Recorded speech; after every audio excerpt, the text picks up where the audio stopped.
বন্ধুগণ, welcome back to a new video. আজকে আমি এনেছি চিংড়ি মাছের এমন একটা রেসিপি যেটা স্বাদ মাংসের স্বাদকেও হার মানাবে। আর ভুলেও যদি আপনি একবার এটা বানিয়ে ফেলেন তাহলে তো কথাই নেই, রোজ খাওয়ার ইচ্ছা হবে। তো চলুন শুরু করলাম আজকের এই রেসিপিটা। সবার প্রথমে লাগছে 500 গ্রাম চিংড়ি, যেটাকে আমি এখানে বেছে ধুয়ে রেডি করে নিয়েছি। প্রায় 250 গ্রামের মতো পেঁয়াজ, যেটাকে স্লাইস করে কেটে নিয়েছি। 3 পিস মিডিয়াম সাইজের টমেটো, এটাকেও কেটে নিয়েছি।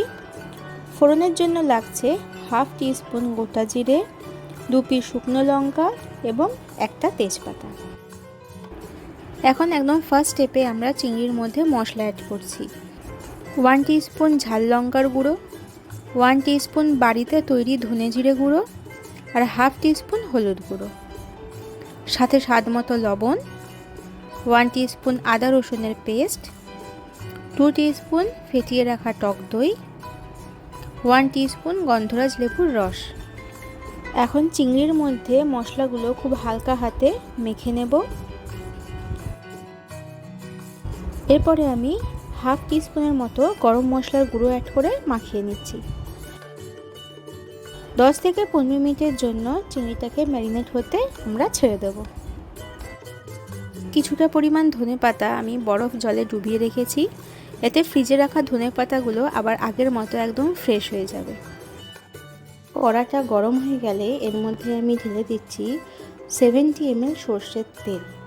সর্ষের তেল যেহেতু সেটাকে খুব ভালোভাবে গরম করে নিতে হবে। এবং এরপরে আমি এর মধ্যে অ্যাড করে দিচ্ছি তেজপাতা, জিরে আর লঙ্কার ফোড়নটা। নেক্সট এর মধ্যে অ্যাড করছি 2 পিস রসুনের কোয়া এবং 1 ইঞ্চি আদা, যেটাকে আমি কেটে রেখেছিলাম। এটা নাড়িয়ে নেব। আর তারপরে আমি এখানে অ্যাড করে দিচ্ছি পেঁয়াজ। এখন ফ্লেমটাকে মিডিয়াম টু হাই রেখে পেঁয়াজটাকে আমি এখানে ভেজে নেব। পেঁয়াজটাকে লাল করে ভাজবো না, এটা শুধুমাত্র নরম হওয়া পর্যন্ত এটাকে ভেজে নিতে হবে। এরপরে দিচ্ছি এখানে টমেটো ও কুচি করে রাখা ধনেপাতার ডাঁটার অংশটা, এটা খুবই ফ্লেভারফুল হয়।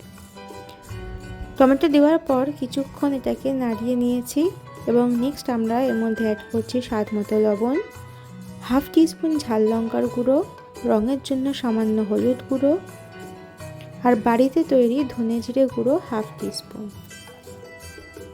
এখন মশলাটাকে দিয়ে 2 থেকে 3 মিনিট একটু কষিয়ে নেব এবং এরপরে আমরা মশলা মাখিয়ে রাখা চিংড়িটা অ্যাড করে দিচ্ছি।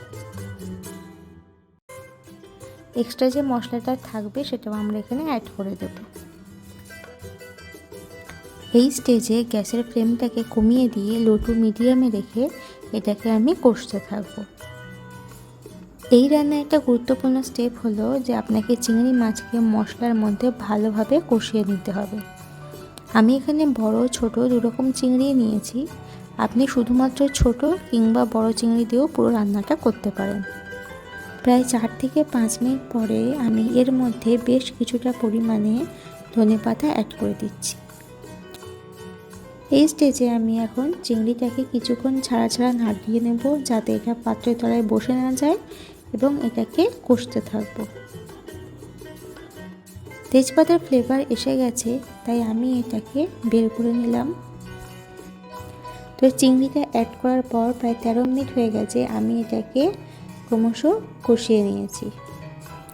এখন দেখতেই পাচ্ছেন যে পুরোপুরি পেঁয়াজ এবং টমেটো সবটা কুক হয়ে গেছে এবং গ্রেভির চারিদিকে তেলটা বেরিয়ে চলে এসেছে। এই স্টেজে দেখে বুঝতে হবে যে আপনার চিংড়িটা প্রায় রেডি হয়ে চলে এসেছে।